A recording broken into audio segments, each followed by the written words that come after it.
Assalamualaikum warahmatullahi wabarakatuh. Selamat berjumpa kembali ya teman-teman semuanya di pembelajaran 3D modeling dasar. Nah, di serial video tutorial kali ini, pembahasan kita adalah tentang object transformation.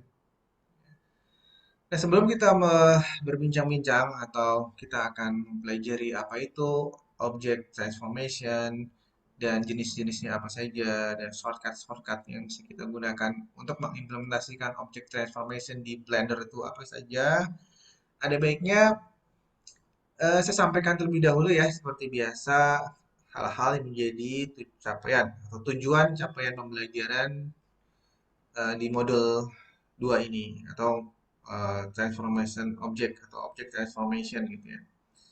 Oh ya teman-teman sebelumnya modul yang pertama ini kalau modul yang pertama kan kita sudah live streaming ya. Jadi di e-learning ini sudah langsung ke modul yang kedua. Baik, saya langsung bacakan saja modul yang kedua capaian objektif pembelajaran yang teman-teman harus upayakan ya untuk bisa tercapai. Yang pertama adalah mahasiswa mampu menjelaskan cakupan dan jenis-jenis object transformation. Ya, karena object transformation di Blender itu jenisnya cakupannya ada beberapa hal ya, tidak hanya satu gitu ya. Nanti akan saya jelaskan, tapi minimal saya berikan sebuah introduction. Jenis-jenis object transformation akan kita pelajari adalah perpindahan objek atau object movement ya. Ada lagi eh, rotation, object rotation atau rotasi dan penskalaan pada objek atau object scalation gitu ya. Object scaling ya, object scaling. Jadi penskalaan itu kita memperbesar atau memperkecil gitu ya. Nah, objektif yang kedua, mahasiswa mampu mempraktekkan proses penskalaan, object movement, dan perotasian ya. Jadi teman-teman harus mampu mempraktekannya di Blender seperti apa. Bagaimana cara memindahkan posisi satu objek ke posisi yang lain ya. Baik itu menggunakan tools transformation ataupun mengisikan nilai langsung melalui inspektor gitu ya. Ada berbagai macam cara berbagai macam cara untuk melakukan transformation. Kita bisa melakukan transformation menggunakan tools, juga bisa mengisikan nilainya langsung melalui inspektor panel gitu ya. Nah, hal-hal tersebut teman-teman harus kuasai. Dan juga yang objektif ketiga, mahasiswa mampu mempraktekkan penggunaan shortcut. Ya. Nah, shortcut ini memang harus dibiasakan sejak awal ya, agar teman-teman terbiasa. Gitu ya. Nah, shortcut untuk object movement apa? Shortcut untuk melakukan object scaling apa? Shortcut untuk melakukan rotasian objek itu apa? Teman-teman harus kuasai. Ya, jadi tujuan-tujuan capaian pembelajaran ini yang teman-teman harus upayakan untuk teman-teman capai. Ya. Caranya gimana? Caranya praktikum ya. Mau nggak mau teman-teman harus praktikum. Jadi sekarang buka, jalankan Blendernya. Jangan cuma dengerin saya ngomong. Sambil dicoba di Blender ya. Oke, itu tujuan capaian pembelajarannya ya sudah saya sampaikan. Kita langsung saja ya teman-teman ke modulnya. Oke, ini modulnya ya teman-teman bisa juga melihat nanti modulnya menggunakan e-learning ya object transformation. Ada dua buah cakupan di object transformation ini ya teman-teman. Yang pertama adalah object movement, object scaling, dan object rotasi. Dan kedua fitur-fitur tersebut ya itu bisa kita implementasikan, bisa kita lakukan menggunakan berbagai macam cara. Yang pertama adalah menggunakan transformation tools. Nah, saya akan tunjukkan di Blender itu apa ya. Ini transformation tools. Oke, saya akan tunjukkan di manakah letak transformation tools di Blender. Ini adalah tampilan di mana kita ketika kita pertama kali menjalankan Blender ya teman-teman. Nah, tampilan atau transformation tools itu di sebelah sini ya teman-teman. Nih, ini itu bisa kita tampilkan dan kita sembunyikan menggunakan shortcut T. Jadi dia semacam toggle gitu ya. Ketika dalam keadaan ditampilkan, kita tekan tombol T, dia akan tersembunyi. Namun ketika dalam keadaan tersembunyi, kita tekan tombol T, dia akan tampil kembali. Nah, saya akan jelaskan satu persatu ya, yang manakah yang termasuk dalam transformation tools ya. Yang pertama adalah yang ini ya, teman-teman. Ini move tools. Ya, kita klik, maka objek yang terpilih akan kita bisa melihat gizmo-nya ya. Biru itu sumbu Z, dan merah itu sumbu X, dan hijau adalah sumbu Y. Ya. Nah, apa yang bisa kita lakukan? Tra- eh, Transformation tools yang simbolnya seperti ini itu adalah move tool untuk memindahkan objek dari satu posisi ke posisi yang lain. Nah, kita bisa memindahkan objek ini dengan cara menarik melalui sumbunya. Misalkan kita ingin memindahkan ke atas ya, searah sumbu Z ya, atau searah sumbu Y atau searah sumbu X gitu ya. Kita tinggal sesuaikan saja. Misalkan ini. Nah, nanti dia sedang berpindah dari titik awal ke di mana kita akan meletakkannya. Nah, yang berubah adalah sumbu Z.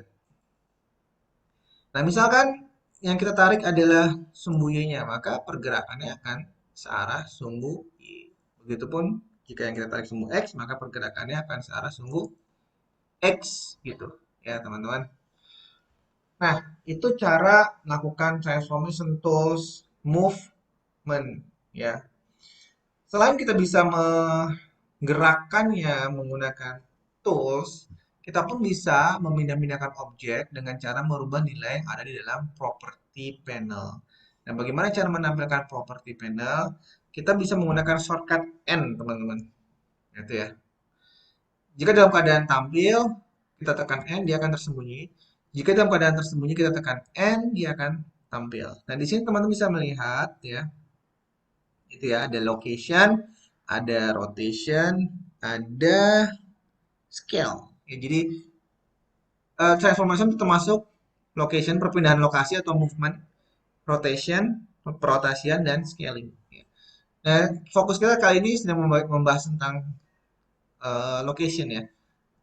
Nah, kita pun bisa memindahkannya langsung dengan cara mengetikkan sebuah nilai di sini, teman. Satuannya itu meter ya. Misalkan kita tekan 2 di sumbu X gitu ya, maka dia akan berpindah, sorry, sumbu Z dia akan pindah ke atas 2 meter gitu ya. Kalau kita nolkan kembali, ya dia akan kembali lagi. Jadi sekali lagi, ada dua cara yang bisa kita lakukan, yaitu dengan menggunakan bantuan transformation tools atau dengan mengisikannya di property atau inspector panel ya. Jadi mengetikkan nilainya. Oke ya, bisa dipahami ya. Nah, itu tentang objek movement atau perpindahan posisi ya. Nah, bagaimana jenis-jenis transformation yang lain? Nah, kita bisa lihat di sini ada yang namanya rotation. Nah, toolsnya rotation itu yang ini ya teman-teman. Nah, gizmo-nya pun akan berbeda ya. Tampilannya pun akan berbeda. Ya, kalau tadi menggunakan movement object, dia bentuk gizmonya seperti ini ya. Sedangkan kalau ingin rotation, gizmonya pun berubah. Nah, bagaimana cara merotasinya? Kita bisa putar sesuai dengan porosnya. Ini berarti sumbu X yang menjadi poros rotasinya. Dan kita juga bisa berubah. Ini sumbu Y yang sebagai poros rotasinya.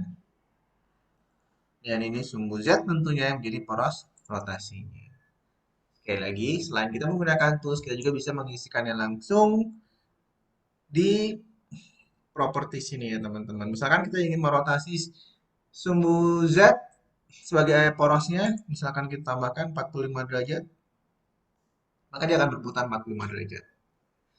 Nah, jadi kadang-kadang kita membutuhkan sebuah perotasian dengan nilai yang presisi 45 derajat, nggak boleh lebih besar, nggak boleh lebih kecil. Nah, itu kita bisa menggunakan bantuan ini. Tapi kalau hanya mau mengira-ngira saja, saya rasa lebih mudah jika kita menggunakan tools ya. Namun ketika harus presisi, kita bisa menggunakan melalui memasukkan nilai menggunakan property panel di sini. Nah, itu adalah perotasian. Lalu penskalaan. Ada juga penskalaan, teman-teman. Penskalaan adalah merubah objek menjadi lebih besar dan lebih kecil. Nah, ini toolsnya menggunakan ini. Nah, gizmonya memang hampir mirip dengan transformation. Kalau transformation tuh ujungnya ini lancip gitu ya. Tapi kalau rotasi dia bentuknya tumpul gini ya. Nah, kita bisa memperbesar di searah sumbu Z. Seperti yang teman-teman lihat. Dan kita juga bisa memperbesar searah sumbu X. Dan kita juga bisa tentunya memperbesar searah sumbu Y. Tinggal tergantung dari kebutuhan kita. Dan ini pun sama, kita bisa memberikan nilai yang presisi melalui inspektor. Ya, misalkan 4 unit, nah dia akan secara lebih presisi akan memperbesar sebanyak 4 unit. Nah, ini kita kembalikan lagi 0. Kalau 0 itu berarti malah nggak ada. Minimal 1 gitu.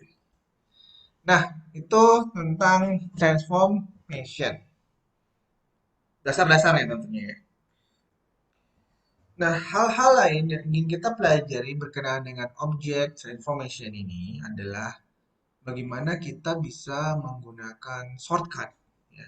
Jadi ternyata untuk bisa merotasi objek, lalu memindahkan objek dan memperbesar ataupun bahkan memperkecil, itu kita bisa menggunakan shortcut, teman-teman. Itu akan kita pelajari berikutnya. Ya. Oke, ada satu hal juga yang sebelum saya akhiri video yang pertama ini, saya akan menyampaikan ada sebuah tools di sini ya teman-teman, namanya 3D Cursor. Ya.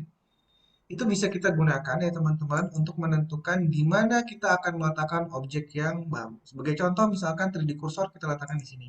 Ya. Maka ketika kita membuat objek baru, objek lalu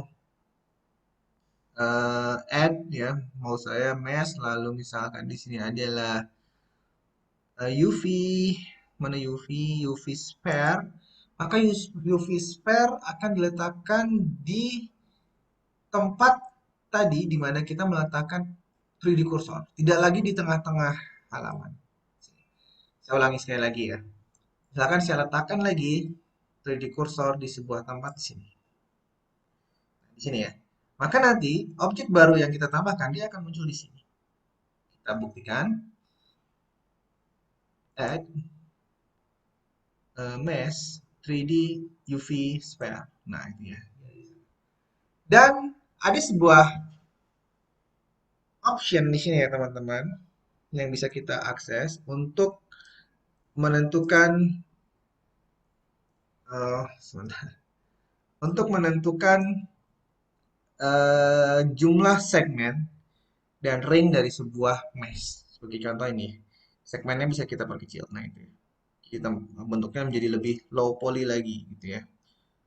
Jadi lebih sederhana, tidak terlalu bulat. Nah, jadi segmennya kita perkecil ya, karena segmen ini yang akan menentukan bagaimana objek tersebut lebih apa namanya? Lebih detail gitu ya. Kita coba lagi. Ya, jadi opsi tersebut hanya akan muncul satu kali setelah objek itu diciptakan. Berikutnya kita tidak dapat merubahnya atau tidak dapat mengaksesnya kembali maksud saya. Ya. Sebagai contoh ya. Ini saya letakkan dulu 3D kursornya di mana ya? Di sini nih. Gitu ya. Kita buat add mesh UV sphere. Nah, itu ya. Ini kita bisa atur jumlahnya. Nah, semakin besar dia akan semakin smooth ya. Dan ringnya juga sama, semakin kecil dia akan semakin kasar, tapi semakin besar dia akan semakin smooth. Dan opsi ini teman-teman hanya akan muncul satu kali. Nah, ketika misalkan kita sudah meninggalkan option tersebut, nah kita tuh tidak dapat mengakses option itu kembali. Nah, tapi bukan berarti objek ini tidak bisa kita edit. Tentu kita bisa. Nah, caranya itu nanti kita akan pelajari ya. Oke, itulah ya pembahasan video tutorial yang part pertama berkenaan dengan topik yang pertama di transformation object transformation ya. Nah, kita akan akhiri video ini dan akan kita lanjutkan pada video masih berkenaan dengan transformation tools di part yang kedua. Yang akan kita bahas di part yang kedua nanti adalah kita akan fokuskan mempelajari bagaimana kita bekerja dengan shortcut. Oke teman-teman, sampai berjumpa kembali di serial tutorial part yang kedua berkenaan dengan object transformation. Terima kasih atas perhatiannya. Assalamualaikum warahmatullahi wabarakatuh.